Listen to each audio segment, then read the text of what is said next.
I'm on day 2 of my sabbatical, and I thought that it was going to take a minute for everything to hit and settle in, but I am actually riding the high pretty damn early. For those of you that are new here, hello, my name is Trey. It's nice to have you. And I just started a 6-week-long break from work, a mini sabbatical or a mini retirement. If you're interested in why I'm taking the sabbatical, it can pretty much be summed up to burnout and lack of organizational structure at my current employer. But I have a whole video on why I'm taking it. And also in that video, I filmed the actual conversation that I had with my boss in real time that led to my success. So if you're interested in watching that content, click on the card above. So it's been kind of a catch-22 in terms of how I want to structure this time off, because a lot of the point of having this time off is to have a bit less rigid of a structure. That being said, I'm a very kind of type A goals-oriented person, and it's gotten me this far in life. So of course, I have broad kind of goals and a variety of different themes that I'm going to break down for you guys today.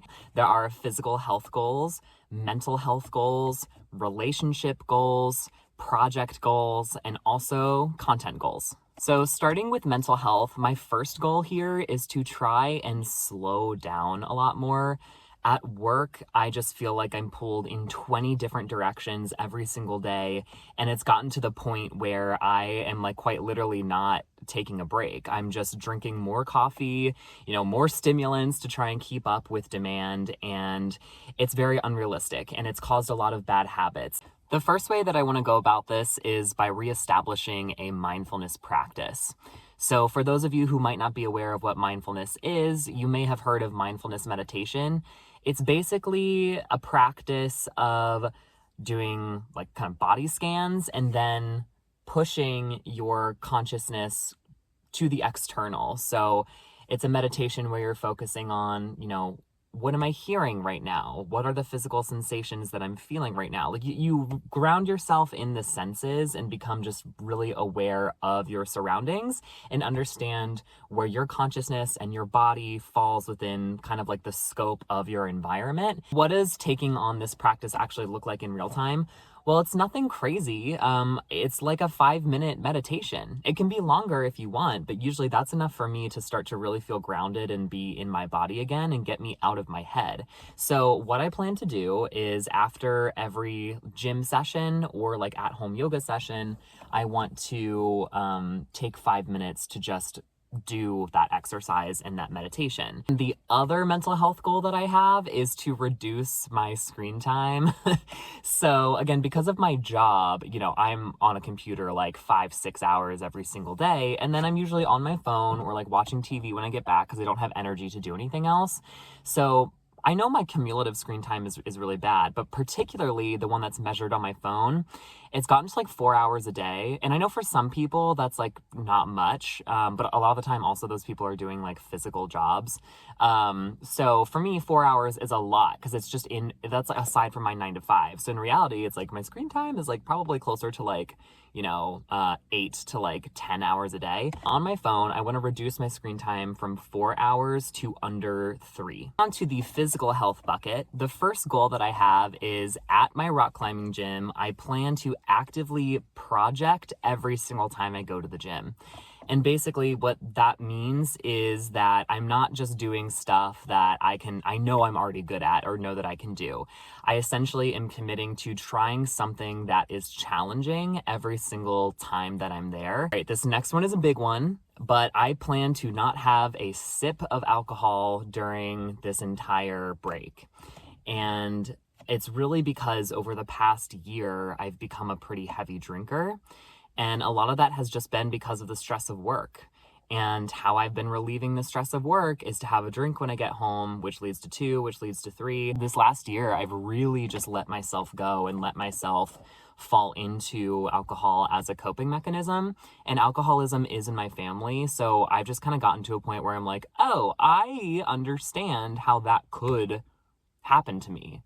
I think I'm too disciplined to like let that actually happen, but it's just like, it's a gradual slip over time that just becomes a more like slippier slope. So I'm pumping the brakes and saying, you know what, this is starting to become a problem. Next goal is around my consumption of food. So I just want to train myself to stop eating once I start to feel full, because I do have a habit of kind of binging, and like you may have been able to guess that from the drinking, but it does follow into food as well. So I'll typically eat to the point where my stomach really feels like too heavy to like continue, and there's levels to fullness, and just once I start to get those signals from my brain, I want to tell myself, again, it works with the slowing down, right? It's like, take a minute, the food will still be there, girl. Like, you do not have to shove everything in your face. So I just want to train myself that like I can walk away and come back to this if I'm still hungry later. And I know that sounds like really silly and like childish, but it's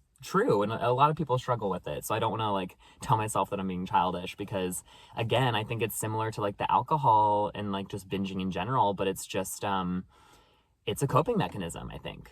And I want to train myself to have healthier coping mechanisms. Another goal that I had around physical health, but that I eventually took back, was around eating out. And I spend a lot of my free, like guilt-free spending bucket for my finances on eating out. And it's not like I'm eating out like every single day or anything, but I eat out multiple times per week. And I wanted to reduce that, but then when I was reflecting on it, I realized it was really for the wrong reasons. Like, I was still thinking in that financial mindset. And again, if you've been following this channel, I started off as a personal finance channel, and I still kind of am, but it's like kind of the blend of like how I'm using finances to create the life that I want now, and like cashing in on it like I'm doing with the sabbatical. But I realized that that was coming from a place of shame around money, as opposed to like shame around the act, because I do really like going to restaurants. I love having a new atmosphere to hang out with friends. Like, restaurants are kind of third spaces, and we don't have a lot of third spaces in the US. Like, you kind of have to pay for all your third spaces. So like, restaurants are good places to hang out with friends, hang out with my partner, and have a new experience together, like eat something new, try a new place out, for example. And it's not like that is significantly leading to me being unhealthy. Like, the drinking and like the binging, that those are the things that really need to be fixed. I don't think going out to restaurants is really going to make a dent in my health, because I'm also typically eating like healthier things like sushi and like stuff like that. Let's move into the relationships bucket. Now, these goals are a bit more squishy than the other ones that are more quantifiable, because it's hard to like measure the strength of a relationship. It's just something that you feel. So the first goal that I have is to continue navigating conflict resolution skills. And this comes from a place of, historically, like, I operate from a place of avoidance when it comes to confrontation. So I don't confront, essentially. I kind of can let my feelings like fester, and then I actually don't typically lash out, but when I've had enough, I will walk away from a relationship, and it can feel very abrupt for the other person, or like I am completely unreasonable. I don't expect to just like never be anxious about a conversation again, because also, if that were the case, then that would kind of indicate like I don't really care. Like, I should feel nervous about having conversations like that matter, because people are important to me. But I do still, like, my default is definitely avoidance. And I want to get to a place where my default is expressing my concerns kind of like as they come up. Because also, if you are expressing your concerns as they come up, less blowups happen, less guilt and shame happens from like both parties. And typically the actual conversation is a lot lighter than when you let things fester, and then ultimately you have to be like setting a hard boundary. Like, hopefully it'll just be like, hey, this is kind of annoying me. Like, can we like find a solution together on this? Or like, can you be better about this? Like, that conversation is a lot easier to have. So that's where I want to get to. The next thing is I want to reconnect with some old friends that I've just kind of been slipping away. And it's, you know, it's a two-way street. There are a few friends that I just haven't really spoken to in months, and I just really want to have them be a more regular part of my life. And I'm not exactly sure if it's sustainable when I start working again for me to keep up with all of these relationships, but it's just time, you know? And I think we all have people in our lives that we've let kind of fall, you know, through the cracks just because we have a lot of stuff going on. This is a really special time where I can work around other people's schedules. So it'll be really nice to hopefully rekindle some of the flames with the people that I've lost over the few years. The next goal I have is to regularly attend some events in the city that I'm already really interested in. I actually want to attend like one new group or one new like regularly scheduled event that I haven't gone to before, because a lot of my community is tied into extensions of like current friends or an extension of my boyfriend, like his community. And I want to diversify a little bit, right? like we talk about in finance, diversify your assets. Relationships are probably the biggest asset in your life.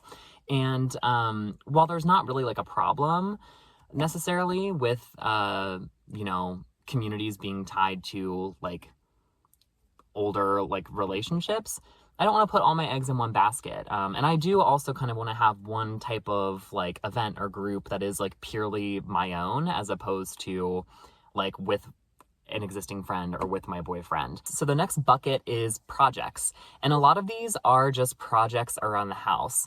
So one kind of silly thing that I need to do is install my bidet. I have had, and my boyfriend, we both have bidets. We, like pets, we both brought bidets into the relationship, and neither of us have installed them in the bathrooms, which is kind of crazy. But now I literally have no excuse. Like, I have 6 full weeks to install these bidets, so I'm going to be doing that. The next thing that I want to do is just a full deep clean of our house. And this is likely going to take, you know, like a whole weekend or like multiple days to do. But you guys know how it is. Like, you'll just have your like normal like weekly cleaning like schedule with like vacuuming and like mopping and like scrubbing and like dusting and all that. But like, at least for me, I do kind of like the same surfaces, like the same routine, because it's routine and that's how your brain works. But unless stuff gets like gross, that is aside from what I'm already doing, I don't think about it. So I know that there's just like a lot of nooks and crannies in like rooms that I'm not usually in that have probably gotten like gross that I'm just not seeing. So I want to do like a whole weekend of just really getting into the nitty gritty, the nooks and the crooks of the household. And then the last project that I want to do is upping my gaming like framework or setup, because I have a like, it's not like a folding desk, but it's like, it's one of those like standing desks, but it's actually like a complete like object that you like put on a desk and then it like goes up. It's like a standing desk, but it's like not actually a desk. I don't know if that makes sense. It's like a little like mechanism. I don't know the word. But I have that, and I need an actual desk for it to go on, because right now I'm essentially like putting it on top of an end table. And so when I'm gaming, and I stream, so by the way, I'll put my streaming info in the description below. I'm really small, like not even affiliate on Twitch. Like 20 people follow me because it's pretty new, but I really enjoy doing it. And so I want to grow that, and this is going to leak into the next goals, my content goals, but I want to grow that. But in order to do it, I need to have a more efficient space. There's like wires everywhere because there's not enough space, and I don't like, I need to like clamp together the wires. I don't have a real desk for like my monitor and my microphone and all of that stuff. So I want to, it's kind of twofold. The main thing is just getting the space organized, but then I also really want to up some of the equipment, like getting, you know, a real desk and like a real like good microphone. And I shouldn't make that motion, but yeah, you catch my drift. Last bucket is content goals. So my first goal may not come as a surprise, but getting back into YouTube, and more concretely, releasing a new video every single week to document my sabbatical journey. A part of the reason that I'm taking this mini sabbatical is to understand if content creation really could be a viable path for me if I were to take a full adult gap year.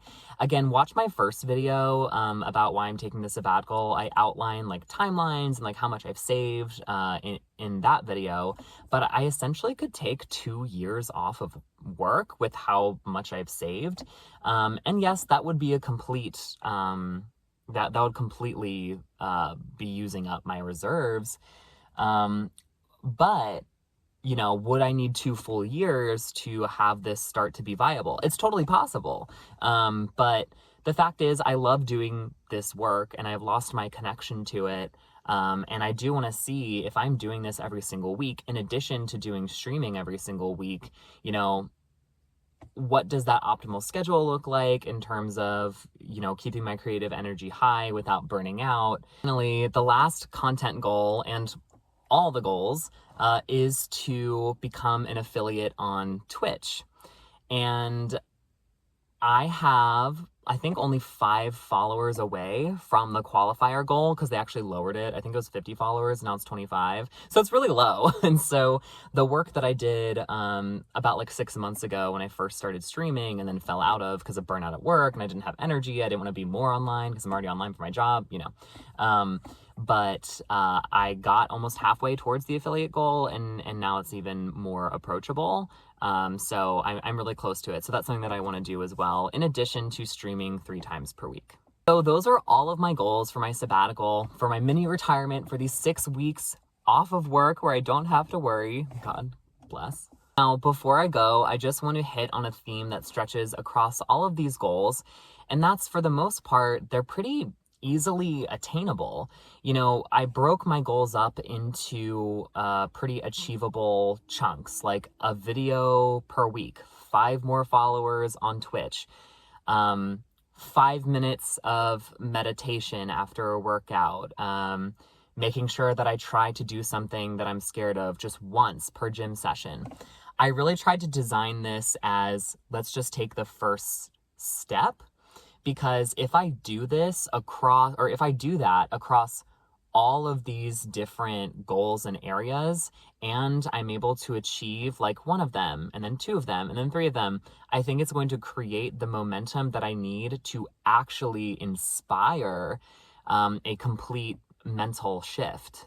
Ultimately, I think it's that shift in mindset that keeps the ball rolling and starts to actually change lifestyle, habits, and ultimately outlook on life. Thank you so much for watching, and to hold myself accountable to my goal, I will see you guys sometime next week to check in on my sabbatical. If you've liked this video, again, please like, comment, subscribe, you know, do all of the things, support in any way that you prefer. I really appreciate that you're here. I really hope that this content was helpful for you.